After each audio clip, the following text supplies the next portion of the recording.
Praise the lord. అందరికి కూడా వందనాలండి.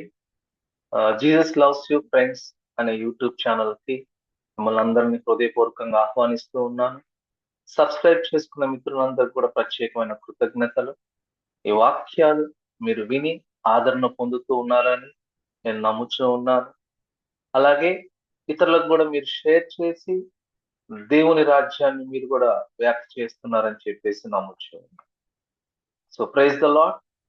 మనం క్రిందటి వీడియోలో రోమియోలకు రాసిన పత్రిక మొదటి భాగం మనం చూసామండి. ఎవరైనా ఆ వీడియో చూడనట్లయితే గనక ఈ వీడియోని మీరు పాస్ చేసి కింద డిస్క్రిప్షన్ లింక్ బాక్స్ లో ఆ మొదటి వీడియోకి సంబంధించిన లింక్ పెట్టానండి. మీరు అది చూడండి. ఆ వీడియో చూసి మొదటి భాగం చూసి ఈ వీడియోలోకి రండి.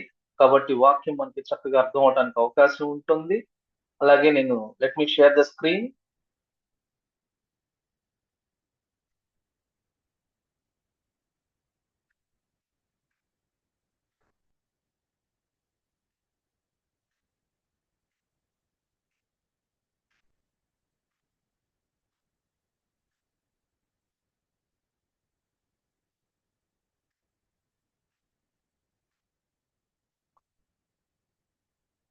సో మనం మొదటి భాగంలో చూసింది ఒకసారి ఒక 1 మినిట్ సమ్మరైజ్ చేసుకుంటే, రోమిలకు రాసిన పత్రికని ఇలా విభజించుకోవచ్చు అని చెప్పేసి పాపము, రక్షణ, పరిశుద్ధత లేదా పవిత్రంగా జీవించటం, సార్వభౌమ అధికారం, పరిచర్య.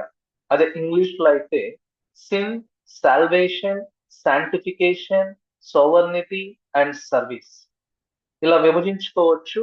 క్రిందటి వీడియోలో మనం సిన్ గురించి చూసాం. సిన్ గురించి చూసి ఒక నిర్ధారణ, ఏ నిర్ధారణకి మనం వచ్చాము అంటే, ఏ భేదము లేదు, అందరము పాపము చేసి దేవుడు అనుగ్రహించు మహిమను పొందలేకపోతున్నాము అని చెప్పేసి నిర్ధారణకు వచ్చేసాం. అలాగే మొదటి అధ్యాయం చివరి భాగంకి వచ్చేసరికి ఇవన్నీ కూడా మనలో ఉన్న స్వభావాలు, దుర్నీతి, మత్సరం, కొండెగాండ్రు, బింకములాడువారు, దుష్టత్వం, నరహత్యం ఇలాంటివి ఎన్నో మనం కిందటి వీడియోలో మనం చూసామండి. అయితే ఈ రోజు మనం చూడబోయే వాక్య భాగం ఏంటి అంటే, దేవుణ్ణి నమ్ముట. నమ్మటం ఏంటి? దేవుని నమ్మటం అంటే ఏంటి? మరొక వీడియోలో నిలబడటం అంటే ఏంటో చూద్దాం. దేవుణ్ణి నమ్మటం అనే విషయం మనం చూసినట్లయితే రోమీయులకు రాసిన పత్రికలోని 3వ అధ్యాయంలో మనకి మనల్ని ఆదరించే ఒక వాగ్దానం ఏమని ఉంటుంది అంటే, కాబట్టి నమ్మువారు ఆయన కృపచేతని క్రీస్తు యేసునందలి విమోచనము ద్వారా ఉచితముగా నీతిమంతులని తీర్పు తీర్చబడుతున్నారు. దీనికి పైనున్న వచనం చూసినట్లయితే ఏ భేదము లేదు, మనందరం కూడా సిన్నర్స్, పాపులు అని చెప్పేసి నిర్ధారించేసిన వాక్యం. కానీ వెంటనే పౌలు భక్తులు చేసిన వాక్య భాగం ఏంటి అంటే, చెప్పిన వాక్య భాగం ఏంటి అంటే, సో మీరు బాధపడాల్సిన అవసరం లేదు. చూడండి, మీకు ఒక స్లైడ్ చూపిస్తాను. ఇక్కడ ఇది చూసినట్లయితే విషాదం నుండి విజయోత్సవం అంటారు. ఒక బాధ నుంచి సంతోషంలో, అయ్యో ఎలా నేను పాపినే అని చెప్పేసి బాధపడాల్సిన అవసరం లేకుండా చేస్తున్నాడు పౌలు భక్తుడు. మొదటి వీడియో మీరు చూసినట్లయితే మనందరం కూడా ఏ భేదము లేదు, పాపులు అని నిర్ధారించేసాం. ఎవరు కూడా వీడు నాకన్నా పెద్ద పాపి లేదా నేను వీడికన్నా బెటర్ అని చెప్పేసి పోల్చుకోవటానికి లేదండి. ఆ వాక్య భాగంలోనే నీతిమంతుడు లేడు, ఒక్కడైనా లేడు. మరి అలాంటి దుష్టులు అయిన మనుషుల్ని, పాపులైన మనుషుల్ని నీతిమంతులుగా తీర్చుట, పరిశుద్ధపరచుట, మహిమపరచుట, ఇదే ఇక్కడ పౌలు భక్తుడు చెప్పిన వాక్యం. నమ్మితే చాలు. ఏమి నమ్మాలి అనేది మనం ఇక్కడ జాగ్రత్తగా పరిశీలన చేసుకుందాం.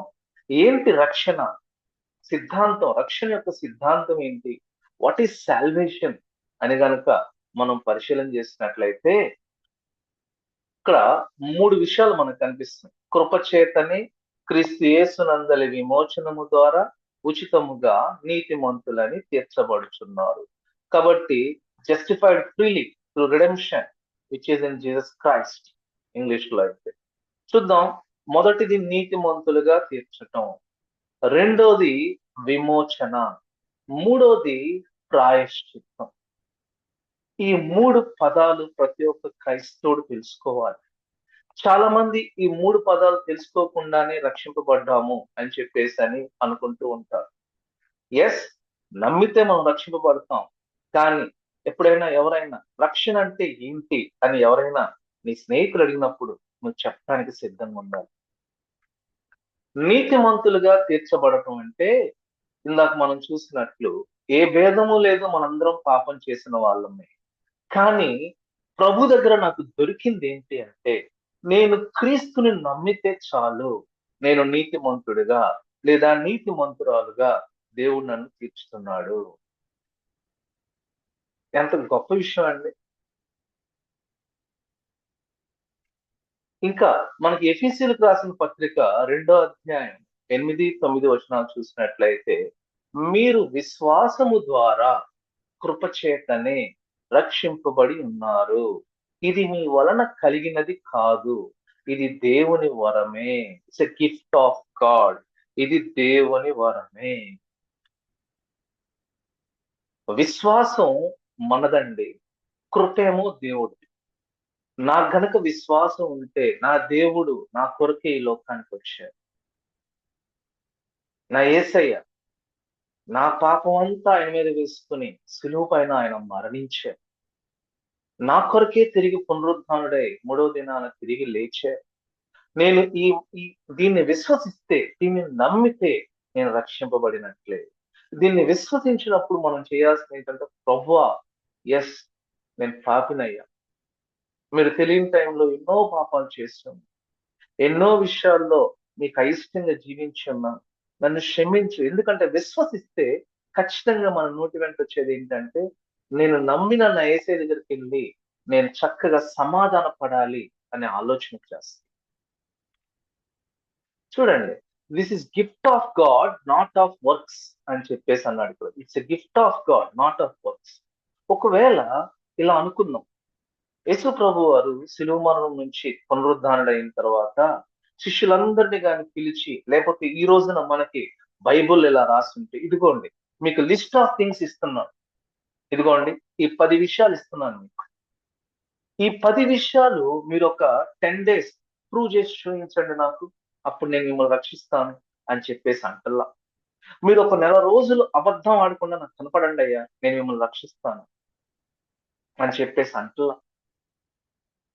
లేదంటే 1 week మీ మైండ్ లో ఒక్క తప్పుడు తలంపు కూడా రాకుండా చూడండి, చూసుకోండి.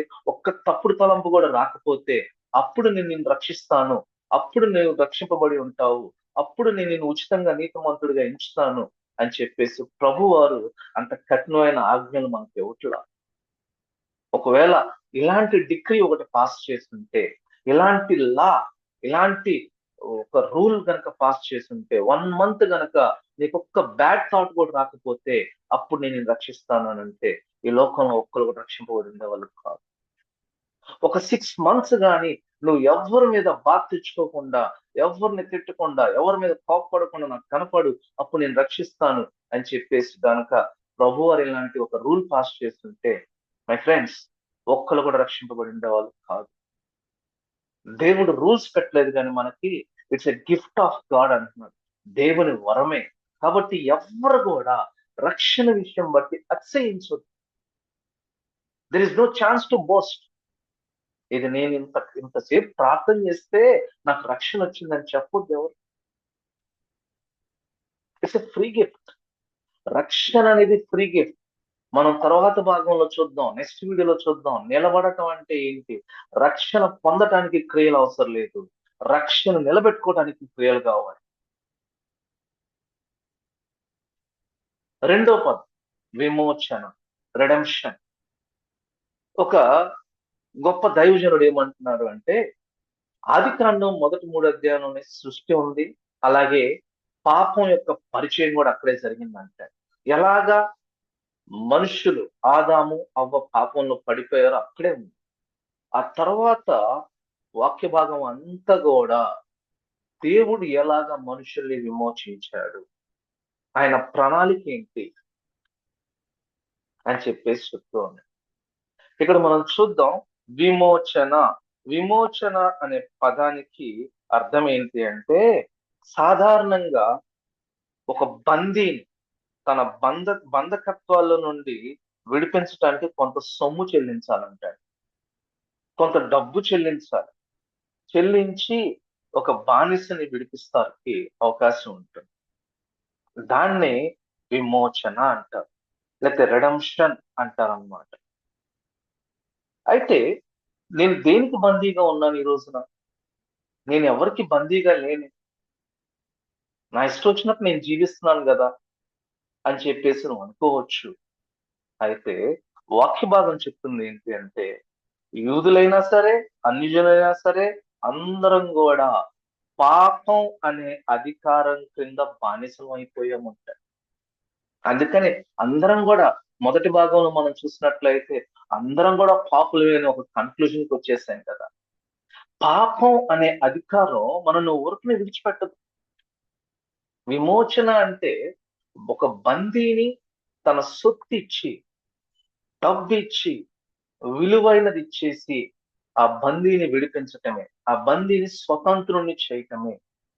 మరి ఇక్కడ యేసు ప్రభు వారి గురించి పేతురు భక్తుడు ఏమని రాస్తున్నాడు అంటే, చూడండి, వెండి బంగారముల వంటి క్షయ వస్తువుల చేత మీరు విడిపించబడలేదు గాని అమూల్యమైన రక్తం, అమూల్యమైన రక్తం, ఇట్స్ ప్యూర్ బ్లడ్, నిర్దోషమును నిష్కలంకమునగు గొర్రెపిల్ల వంటి క్రీస్తు రక్తము చేత విమోచింపబడితిరి.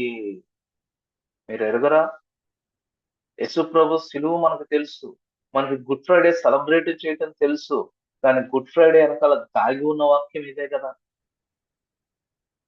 మనకి ఎప్పుడైనా ఇది అర్థమైందా? దేవుడు విమోచన చేశాడు, ఆఖరి రక్త పొట్టు వరకు నా కొరకు క్రయధనంగా ఆయన చెల్లించారు. నన్ను క్షమించటానికి, నా బానిసత్వం, పాపం అనే అధికారం నుంచి నన్ను విడిపించటానికి ఇలా జరిగింది. ఇది నమ్మాలంటండి. మనం నమ్మాల్సింది ఏంటో తెలుసా? దేవాతి దేవుడైన యేసు ప్రభు ఈ లోకంలోకి రావటం నమ్మాలి. మరి ఆయన రావటానికి జరిగే మిషన్ అంటే విజన్, జరిగే పర్పస్. ఆ పర్పస్ ఏంటంటే, నా పాపం కొరకు మరణించారు, నన్ను విమోచించటానికి. రెడెంప్షన్ అంటారు ఇంగ్లీష్ లో.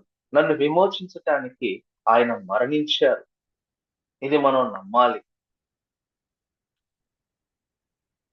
ఇంకా చూడండి, జనరల్ గా పాపంలోకి ప్రవేశించడానికి ఎన్నో మార్గాలు ఉంటాయి అంటారు. There are different ways. ఈరోజు చాలా మంది యవనస్తులు పాపంలోకి వెళ్ళిపోవడానికి రకరకాల మార్గాలు ఎన్నుకుంటున్నారు. కొంతమంది బ్యాడ్ హ్యాబిట్స్ అలవాటు అయిపోతున్నారు, కొంతమంది బ్యాడ్ కంపెనీలో పడిపోతున్నారు, కొంతమంది సెక్షువల్ సీన్స్ లో పడిపోతున్నారు, కొంతమంది డ్రగ్స్ కి అడిక్ట్ అయిపోతున్నారు, కొంతమంది సిగరెట్లకి, పాన్ వీడియోస్ కి, ఇలా డిఫరెంట్ డిఫరెంట్ మార్గాల్లో పాపంలోకి వెళ్ళిపోతూ ఉన్నారు. ఇంకా చాలా మందికి ఉండే ఒక బ్లైండ్ ఫెయిత్ ఏంటి అంటే, అది ఫెయిత్ అనకూడదు, ఒక ఒక మూర్ఖత్వం, లేదంటే ఒక గర్వంతో నిండి ఉన్న ఆలోచన ఏంటంటే, I will taste everything in life but I will never become slave for anything in life అని అనుకుంటారు. అనుకుని టేస్ట్ చేయడం స్టార్ట్ చేస్తారు. అనుకుని చక్కగా, ఓకే, ఇది టేస్ట్ చేద్దాం, ఇది చూద్దాం, దీంట్లో ఏముందో చేద్దాం, ఈ సిగరెట్టేగా ఏముందో చేద్దాం, ఈ మందేగా ఏముందో తాగుదాం, ఈ డ్రగ్గేగా ఒకసారి టెస్ట్ చేస్తే పోలా, ఈ అశ్లీల వీడియోనే కదా ఒక గంట చూస్తే పోలేదా అని చెప్పేసి ఏముందలే అని స్టార్ట్ చేస్తారు. కానీ మై ఫ్రెండ్స్, తర్వాత జరిగేది ఏంటో తెలుసా? You will become a slave. అది నేను చెప్పట్లా, పరిశుద్ధ గ్రంథం చెప్తున్న మాట ఏంటంటే, పాపము చేయవాడు పాపానికి దాసుడు. అంటే పాపం చేయవాడు పాపానికి దాసుడు. వాడు నెమ్మదిగా ఆ బానిస అయిపోతాడు. కాబట్టి ఆ పాపం నుంచి నేను ఏ మనిషి విడిపించలేను, ఆ పాపం నుంచి నేను విడిపించలేను, ఆ పాపం నుంచి ఏ సేవకుడు విడిపించలేడు. కానీ ఆ పాపం నుంచి ఏది విడిపిస్తుందంటే యేసు ప్రభువు విడిపిస్తాడు. కాబట్టి ఎవరైనా నిన్న యేసు ప్రభుకి పరిచయం చేయాల్సిందే ఆ పాపం నుంచి విడుదల పొందాలి అంటే. అలాగే మూడో పదం అర్థం చేసుకునే ప్రయత్నం చేద్దాం. ప్రాయశ్చిత్తము, పరిహారము, ప్రొపిషియేషన్ ఇంగ్లీష్ లో అయితే. ఏంటి ప్రాయశ్చిత్తం అంటే గనక మనం చూసినట్లయితే హెబ్రీయులకు రాసిన పత్రిక 2వ అధ్యాయం 17వ వచనంలో ఏమని ఉంటుంది అంటే, కావున ప్రజల పాపములకు పరిహారము కలుగజేయుటకై దేవుని సంబంధమైన కార్యములలో కనికరమును నమ్మకమును గల ప్రధాన యాజకుడగు నిమిత్తము అన్ని విషయములలో ఆయన తన సహోదరు వంటి వాడు కావలసి వచ్చెను. యేసు ప్రభు ఈ లోకానికి మానవ రూపం ధరించాల్సిన అవసరం ఏంటి అంటే పరిహారం చెల్లించడానికి, ప్రాయశ్చిత్తం, మన ప్రజల పాపములకు పరిహారం కలుగ చేయుటకై. ఇక్కడ ప్రజలు అంటే కేవలం నేను నువ్వే అనుకోవద్దు, ప్రతి ఒక్కరు, ప్రతి ఒక్కరు. అందుకనే ఆయన ఈ లోకానికి వచ్చినప్పుడు ఇదిగో ప్రజలందరికీ కూడా శుభదినము, గుడ్ డే అని చెప్పేసి చెప్పడం జరిగింది. ఆయన మరణించిన రోజున అందరి పాపాలు నిమిత్తం ఆయన మరణించారు కాబట్టి దాన్ని గుడ్ ఫ్రైడే అని చెప్పేసి అన్నారు. సో ఎవరైతే దాన్ని నమ్ముతారో వాళ్ళ పాపాలు క్షమించబడతాయి. అందరి కొరకు మరణించాడు, కానీ నమ్మిన వారి పాపాలు మాత్రమే క్షమించబడతాయి. మొదటి యోహోను, 1 జాన్ 2వ అధ్యాయం 2వ వచనంలో చాలా క్లియర్ గా రాయబడి ఉందండి. ఆయనే మన పాపములకు ప్రాయశ్చిత్తమై ఉన్నాడు. లేదా కొన్ని కొన్ని వాక్యానుభాగంలో ఆయనే మన పాపములకు శాంతికరమై ఉన్నాడు. ఇంకా ఏమని రాయబడి ఉందంటే, మన పాపములకు మాత్రమే కాదు సర్వలోకమునకు శాంతికరమై ఉన్నాడు. సర్వలోక పాపములకు ప్రాయశ్చిత్తమై ఉన్నాడు. దేవుడు క్రయధనంగా రక్తం చెల్లించాడు. ఎందుకంటే నా పాపానికి ప్రాయశ్చిత్తం, మన పాపాలకి ప్రాయశ్చిత్తం. ఇది మనం నమ్మాలంటే. అందుకనే ఈ వాక్యానికి మనం పెట్టుకున్న హెడ్డింగ్ నమ్ముట. రోమీలకు రాసిన పత్రిక 2వ భాగం ఏంటంటే సాల్వేషన్ కదా, రక్షణ కదా. రక్షణ, నువ్వు ఎప్పుడు రక్షింపబడతావు అంటే ఇవి నమ్మినప్పుడు రక్షింపబడతావు. ఇది నమ్మటం చాలా తేలిక కదా బ్రదర్, చాలా తేలిక కదా సార్ అంటారేమో. ఈ లోకంలో ఇంకా సగం మంది, 3/4 వంతు మంది ఇది నమ్మట్లా. నమ్మిన వాడే క్రైస్తవుడు, నమ్మిన వాడే చర్చికి వస్తాడు, నమ్మిన వాడే ప్రతిదినం దేవుని సన్నిధిలో మోకరిస్తాడు. నమ్మకం అనేది పైకి సంబంధించింది కాదు, హృదయానికి సంబంధించింది. మనుషుల కొరకు నమ్మటం కాదు, హృదయ లోతుల్లో నుంచి నమ్మకం రావాలి మనకి. ఇంకా చూడండి, ఎందుకు మన పాపాలకు ఆయనే ప్రాయశ్చిత్తమై ఉన్నాడు అంటే మొదటి యోహోను పత్రిక 4వ అధ్యాయం 10వ వచనం ఏంటంటే, it's not that we love God, మనం ఏదో దేవుణ్ణి ప్రేమించామని కాదు, ఆయనే మనల్ని ప్రేమించాడంటే. ఫస్ట్ లవ్ ఆయనది, మంది కాదు. The first love is from Jesus Christ. First love is from God. మనం ప్రేమిస్తే ఆయన దానికి రెస్పాన్స్ గా యేసుప్రభు అని లోకానికి పంపించలా. యేసుప్రభు వారి లోకానికి రాలా. ప్రభువారే మనల్ని ప్రేమించారు కాబట్టి ఆయనే తన కుమారుణ్ణి పంపానంట. ఇందులో ఎందుకు పంపాడు? ప్రాయశ్చిత్తముగా ఉండుటకు తన కుమారుని పంపెను. ఇందులో ప్రేమ ఉన్నది. సో ప్రేమ మాటలతో లేదు, ఇక్కడ క్రియ రూపంలో కనపడింది. ఎప్పుడైనా సరే నువ్వు విశ్వాసువా, నువ్వు క్రైస్తవుడివా, నీ ప్రేమ మాటలకి పరిమితం చేయొద్దు. Please don't limit your love to words. అది క్రియలాగా కనపడాల్సిందే, క్రియలాగా కనపడాల్సిందే. మాటల ద్వారా ప్రేమించడం చాలా ఈజీ. ఐ లవ్ యూ అని చెప్పడం చాలా ఈజీ. కానీ అవతల వ్యక్తి ఏ నీటిలో ఉన్నాడు, ఏ బాధలో ఉన్నాడు, ఆ బాధ నుంచి ఎలా ఈ వ్యక్తిని బయటికి తీసుకురాగలను అని గనక నువ్వు ఆలోచిస్తే ఇదే పరిచర్య అంటే. పరిచర్య అంటే పెద్ద పెద్ద స్టేజ్ మీద వాక్యం చెప్తాం కాదు. రోమీయులకు రాసిన పత్రికలో లాస్ట్ భాగం పరిచర్య కదా. మనం దాని గురించి కూడా వీడియో చేద్దాం. కాబట్టి దేవుడు ఆయనే మనల్ని ప్రేమించాడు కాబట్టి ప్రాయశ్చిత్తంగా ఆయన వాంటెడ్గా వచ్చాడు. వాంటెడ్గా నీ కొరకు నా కొరకు ఆయన మరణించడానికి వచ్చారు. ఆయన మరణించడానికి వచ్చారు. మన పాపములు మాత్రమే కాదు, సర్వలోకమునకు శాంతికరమై ఉన్నాడు. చూడండి, ఇక్కడ ఒక ఒక ఒక విషయం మనం అర్థం చేసుకోవాల్సింది ఏంటంటే, మన దేవునికి ఆ ఎలాంటి క్వాలిటీస్, ఎలాంటి గుణాలు ఉంటాయంటే, మన దేవుడు పరిశుద్ధుడు. మనందరికి తెలుసు ఆ వాక్య భాగం. నేను పరిశుద్ధుని కాబట్టి మీరందరూ కూడా పరిశుద్ధులుగా ఉండండి అని చెప్పేశారు. మన దేవుడు పరిశుద్ధుడు. అలాగే మన దేవుడు అన్యాయస్తుడు కాదు. యేసు ప్రభు నీతిమంతుడైన దేవుడు, న్యాయవంతుడగు దేవుడు. ఇక్కడ మనం ఆలోచించాల్సింది ఏంటి అంటే, పరిశుద్ధుడైన దేవుడు పాపాన్ని చూడలేడు. పరిశుద్ధుడైన దేవుడు పాపాన్ని సహించలేడు. God wants us to live a sin free life. సాధ్యం కాల. అట్లీస్ట్ నిందారహితమైన జీవితం, బ్లేమ్లెస్ లైఫ్. పాపాన్ని ఒప్పుకోవటం, అగ్రి అవటం, this is called as blameless.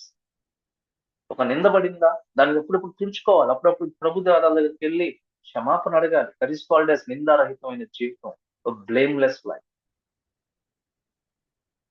ఇక్కడ మనం చూసినట్లయితే దేవుడు పరిశుద్ధుడు, ఆయన పాపాన్ని సహించలేదు. అలాగే వాక్య భాగం మరొక చోట ఏమని చెప్తుందంటే, దేవుడు న్యాయవంతుడు. ఈజ్ న్యాయవంతుడైన దేవుడు పాపాన్ని శిక్షించకుండా ఉండాలి. మొదటిదేమో మనలో పాపాన్ని సహించడు, కానీ మనందరం కూడా దారి తప్పిపోయాం. ఏ భేదము లేదు, అందరం పాపం చేశాం. మరి న్యాయవంతుడైన దేవుడు పాపాన్ని శిక్షించకుండా ఉండలేడు. జనరల్ గా ఆ చిన్న పొరపాటే కదా అని తల్లిదండ్రులు బిడ్డలను సమర్థించవచ్చు. వాళ్ళ బిడ్డలు చేస్తున్న తప్పుల్ని సమర్థించుకుంటూ రావచ్చు. కానీ గాడ్ క్యారెక్టర్ ఏంటో తెలుసా? ఒక పాపం మనలో ఉందంటే ఖచ్చితంగా దానికి శిక్ష అనుభవించాల్సిందే మనం. మరి పరిశుద్ధుడైన దేవుడు, న్యాయవంతుడైన దేవుడు, పాపాన్ని సహించలేని దేవుడు, పాపాన్ని శిక్షించకుండా ఉండలేని దేవుడు ఎందుకు మనల్ని శిక్షించలేదు అంటే, మూడో క్వాలిటీ చాలా చాలా ప్రాముఖ్యమైనది. దేవుడికున్న మూడో క్వాలిటీ అదేంటో తెలుసా? దేవుడు ప్రేమ అయి ఉన్నాడు. ప్రేమించే దేవుడు. ఎంత ప్రేమిస్తున్నాడో తెలుసా? ఆయన మనల్ని ఎంత ప్రేమిస్తున్నాడు అంటే, మన పాపములకు ఆయన ప్రాయశ్చిత్తమయ్యే అంతగా ప్రేమించాడు. సర్వలోక పాపములకు ప్రాయశ్చిత్తం, శాంతికరమై ఉన్నాడు. అంత ప్రేమించాడు.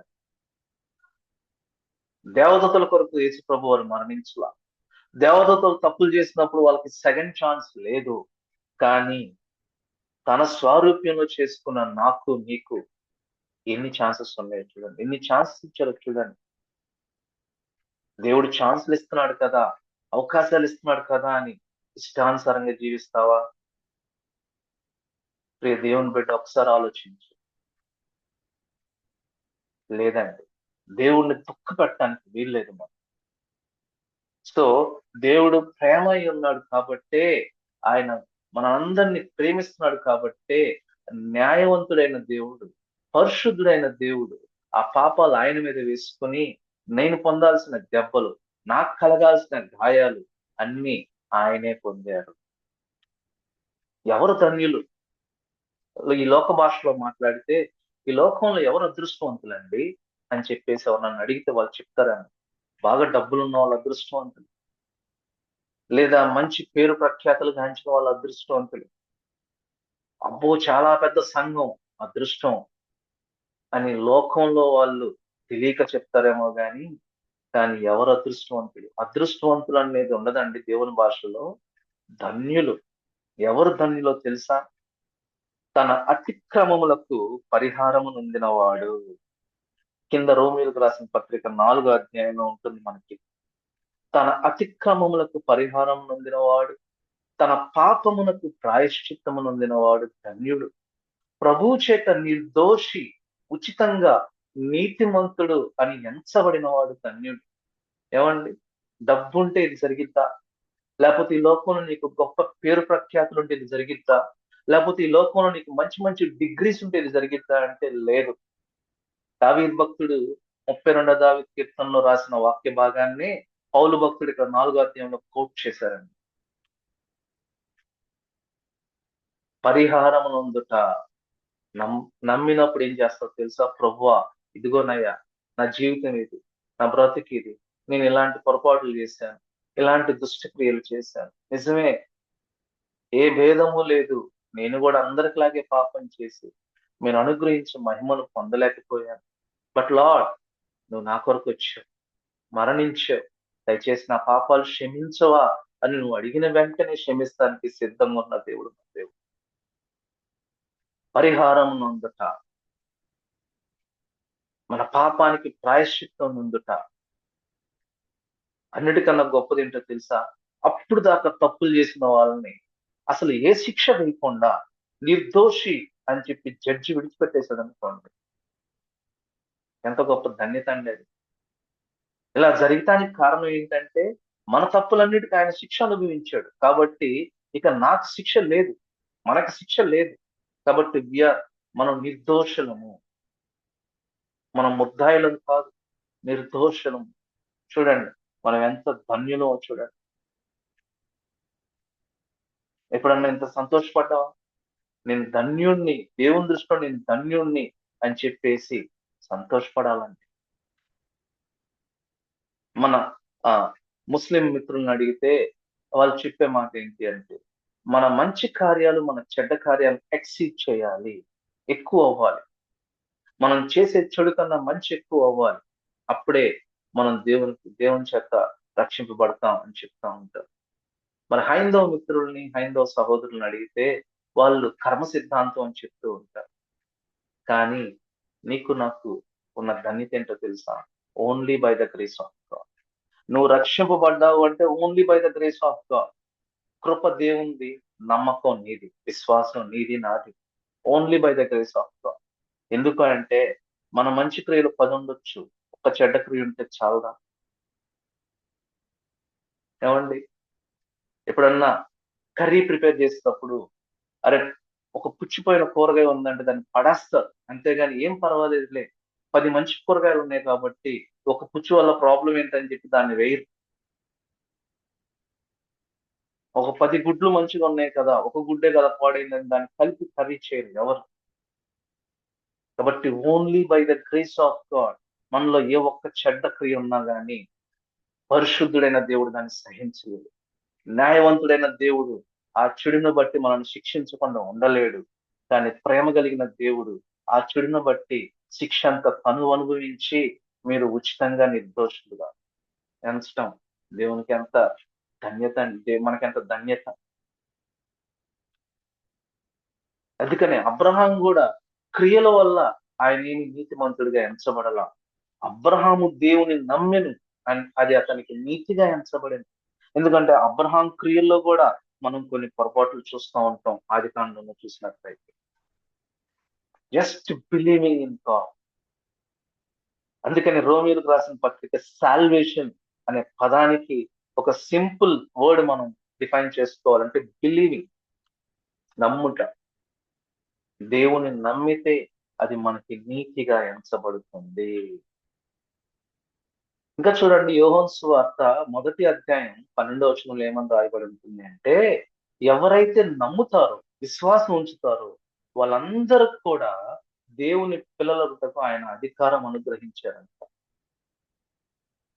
ఈ లోకంలో గొప్ప గొప్ప వాళ్ళకి పిల్లలుగా ఉంటాం. ఏదో గొప్ప విషయం నాకు తెలియదు కానివ్వండి. దేవుని పిల్లలు అవుతాం. Sons of God and daughters of God. ఇది ఎంత గొప్ప ధన్యత తెలుసా?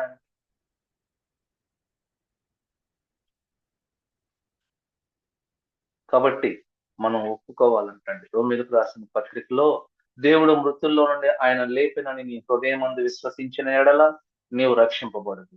ఏలయనగా నీతి కలిగినట్లు మనుషుడు హృదయంలో విశ్వసించను, రక్షణ కలిగినట్లు నోటితో ఒప్పుకొను. ఒప్పుకోవాలి, ప్రభువా, ఎస్ యువర్ లార్డ్, నా పాపాలను క్షమించగలిగింది మీరే ప్రభు అని చెప్పేసి దేవుడిని దేవుడని ఒప్పుకోవాలి. తర్వాత మనం చేసిన అతిక్రమములు, దోషాలన్నీ కూడా దేవుని సన్నిధిలో, దేవుని పాదాల దగ్గర ఒప్పుకుంటే వాడు రక్షింపబడతాడంట. చూడండి, రక్షణ it's not a difficult process. రక్షణ చాలా ఈజీ ప్రాసెస్. నమ్మితే చాలు. అయితే నమ్మితే చాలే, తర్వాత నెక్స్ట్ వచ్చినట్టు జీవిస్తానని చెప్పేసి అనుకోకూడదండి.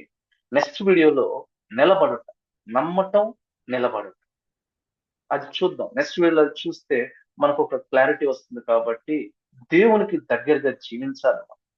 ప్రభు నా కొరకు రక్తం చిందించారు. యేసు రక్తము ప్రతి పాపము నుండి మనల్ని పవిత్రులుగా చేయును. అలాగే చూడండి, ఒకవేళ ఇక్కడ నేను రెండు రెండు భాగాలుగా రెండు చూపిస్తూ అక్కడ పెడతాం జరిగింది. మొదటిది క్రియల వలన, రెండవది విశ్వాసం. క్రియల వల్ల కనుక మనం రక్షింపబడినట్లయితే మనకి ఏమొచ్చిందో తెలుసా? హంబుల్నెస్ రాదు, తగ్గించుకునే స్వభావం రాదు, కానీ అతిశయం వచ్చేసింది అంట, గర్వం వచ్చేసింది. చాలా మంది సంఘాల్లో గర్వించే వాళ్ళు ఉంటారు, రక్షణ బట్టి గర్వించే వాళ్ళు ఉంటారు. నేను ఇంత చేస్తే రక్షణ వచ్చింది, అంత చేస్తే రక్షణ వచ్చింది అని గర్వించుకునే వాళ్ళు ఉంటారు. కానీ ఎప్పుడైతే only by the grace of God నేను రక్షింపబడ్డాను, ఈ రక్షణకు నేను పాత్రుడిని కాను, I don't deserve this salvation అని అనుకున్నావా, దట్స్ యువర్ హంబల్నెస్, తగ్గించుకునే స్వభావం.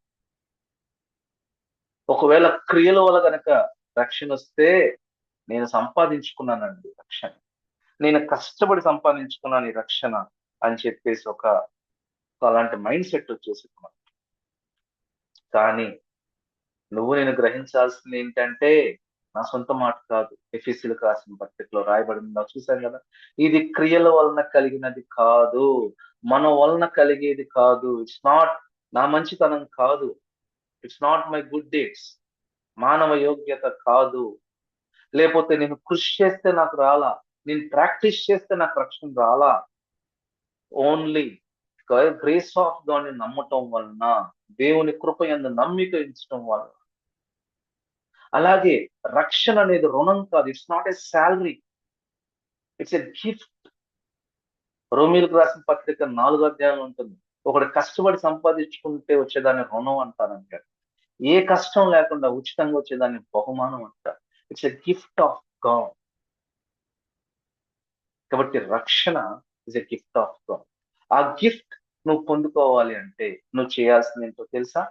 దేవుని పాదాల దగ్గరికి వెళ్ళి, ప్రభువా నా కొరకు ఈ లోకానికి వచ్చావయ్యా, నా పాపాలు క్షమించడానికి నువ్వు మరణించావు, నీ ఆఖరి రక్తం పొట్టు వరకు క్రయధనంగా నా కొరకు చెల్లించావు,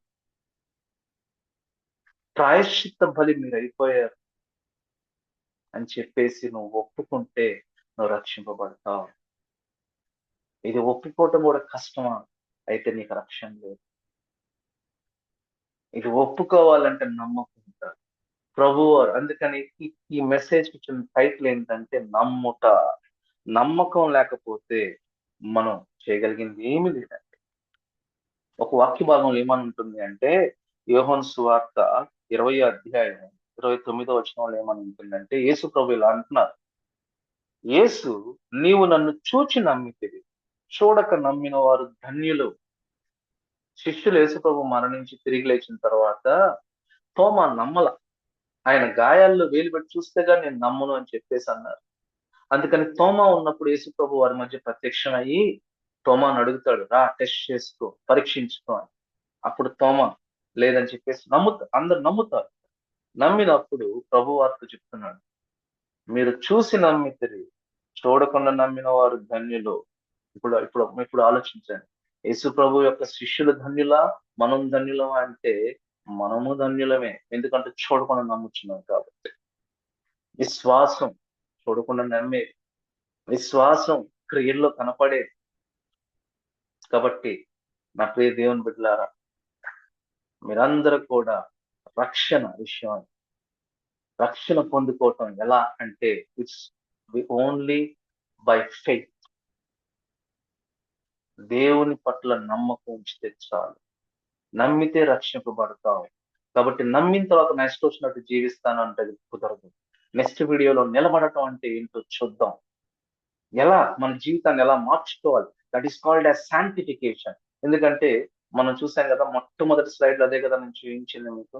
రోమిలకు రాసిన పత్రిక మొట్టమొదటి స్లైడ్ లో సిన్ మొదటి భాగం అయిపోయింది క్రిందటి వీడియోలో.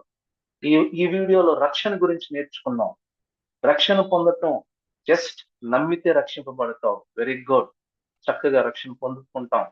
కానీ రక్షణలో నిలబడలేని వాళ్ళు చాలా మంది ఉంటారు. సో మరొక మారు రిపీట్ చేస్తున్నాను నేను, రక్షణ పొందడానికి క్రియలు అవసరంలా, నమ్మితే చాలు.